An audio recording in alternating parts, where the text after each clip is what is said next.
Assalamualaikum warahmatullahi wabarakatuh. Apa kabarnya anak-anak untuk hari ini? Alhamdulillah, luar biasa, Allahu Akbar.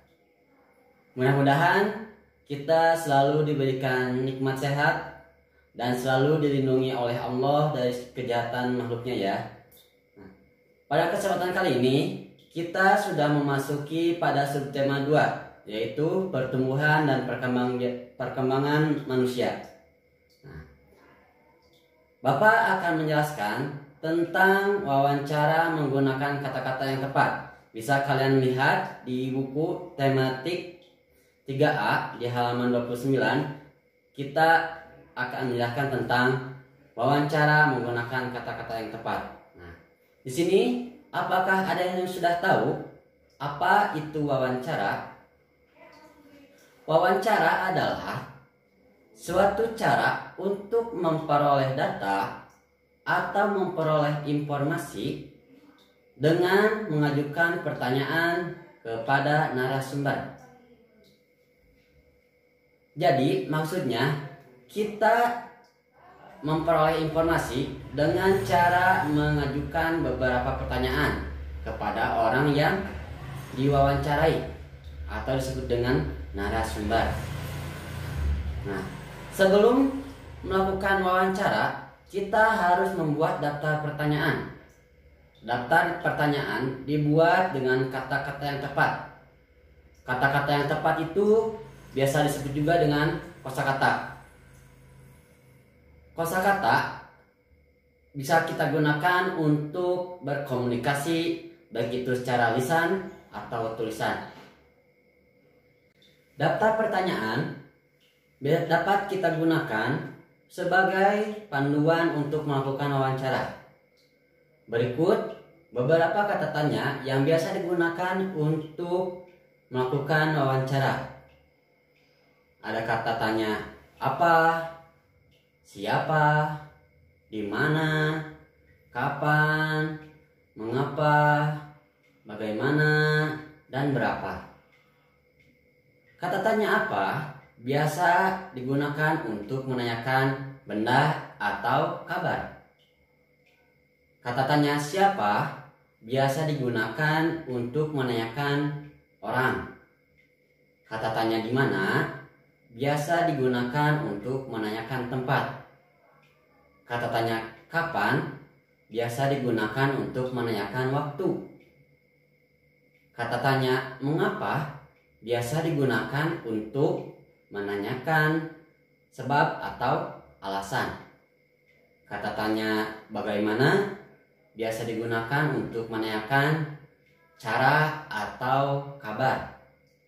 Sedangkan yang terakhir, kata tanya berapa biasa digunakan untuk menanyakan jumlah. Nah, baik, Bapak akan coba contohkan beberapa kata tanya menjadi kalimat tanya ya.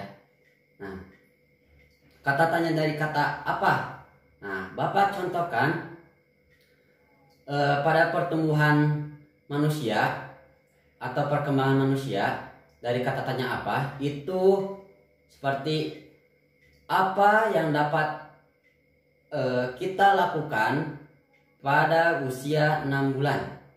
Sedangkan kata tanya siapa dapat Bapak contohkan dengan kalimat tanya siapa yang mengajarkan kita untuk berjalan.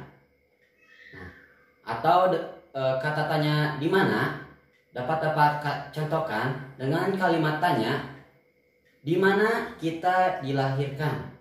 Nah, mungkin itu beberapa pertanyaan atau kalimat tanya yang dapat kita gunakan untuk melakukan wawancara ya. Mudah-mudahan kalian dapat memahami apa yang telah Bapak sampaikan tentang wawancara menggunakan kata-kata yang tepat. Nah, selanjutnya untuk tugasnya kalian dapat membaca pertumbuhan Jonas dari waktu ke waktu di halaman 29. Kemudian kalian menjawab ayo berlatih di halaman 30 serta kalian bisa mengerjakan kinerja praktiknya dengan melakukan wawancara kepada orang tua, ayah bunda ya, Nah, perkembangan kalian mulai dari lahir sehingga masuk ke TK. Nah, ingat tadi apa yang telah Bapak sampaikan menggunakan kata-kata yang tepat dalam wawancara. Ya, bisa kalian menggunakan kata tanya apa, siapa, di mana, kapan, mengapa, bagaimana, dan berapa. Nah, itu penjelasan dari pelajaran kali ini ya. Pada materi selanjutnya, Bapak akan menjelaskan tentang gerak kuat dan lemah dalam tari. Gerak merupakan unsur utama dalam menari. Dalam menari, ada dua gerak, yaitu gerak kuat dan gerak lemah. Gerak kuat merupakan gerakan yang menggunakan tenaga dengan kuat. Sedangkan gerak lemah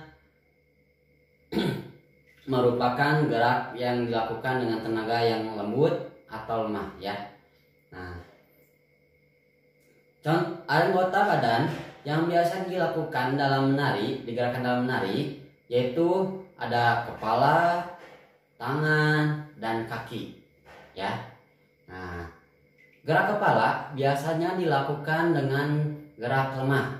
Contoh gerakan kepala yaitu menoleh, mengangguk, dan menggeleng atau seperti ini ya. Nah, itu contoh gerakan kepala yang dilakukan dengan gerak lemah. Nah, yang kedua yaitu gerak tangan. Gerak tangan biasa dilakukan dengan menggunakan gerak kuat atau gerak lemah. Contoh gerak tangan yaitu dengan satu, melambai ya. Nah, ada merentangkan, ada yang tiga mengangkat tangan ke atas. Nah, atau seperti ini bisa ya. Nah, itu contoh gerakan tangan yang bisa digunakan dengan tenaga kuat atau lemah. Nah, yang ketiga yaitu gerak kaki. Gerak kaki pun biasa digunakan dengan gerak kuat atau gerak lemah.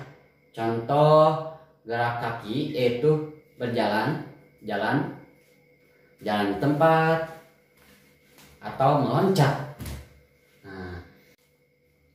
Nah, mari kita coba memperagakan gerak kuat dan lemah dalam tarian lagu Nenek Moyangku Seorang Pelaut ciptaan Ibu Sud.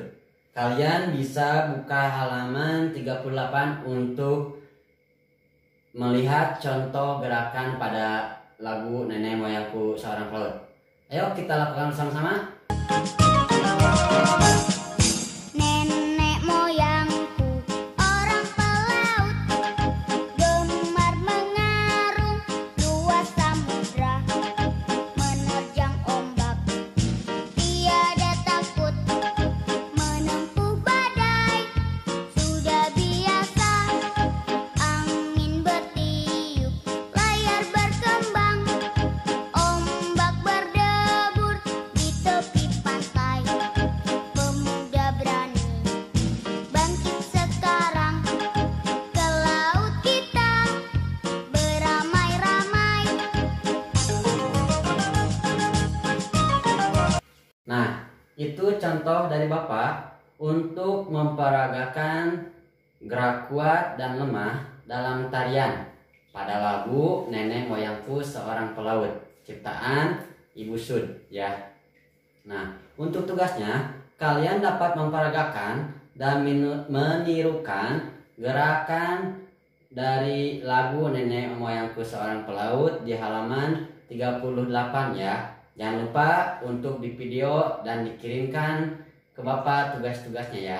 Nah, terima kasih. Cukup sekian. Wassalamualaikum warahmatullahi wabarakatuh. Sampai jumpa kembali.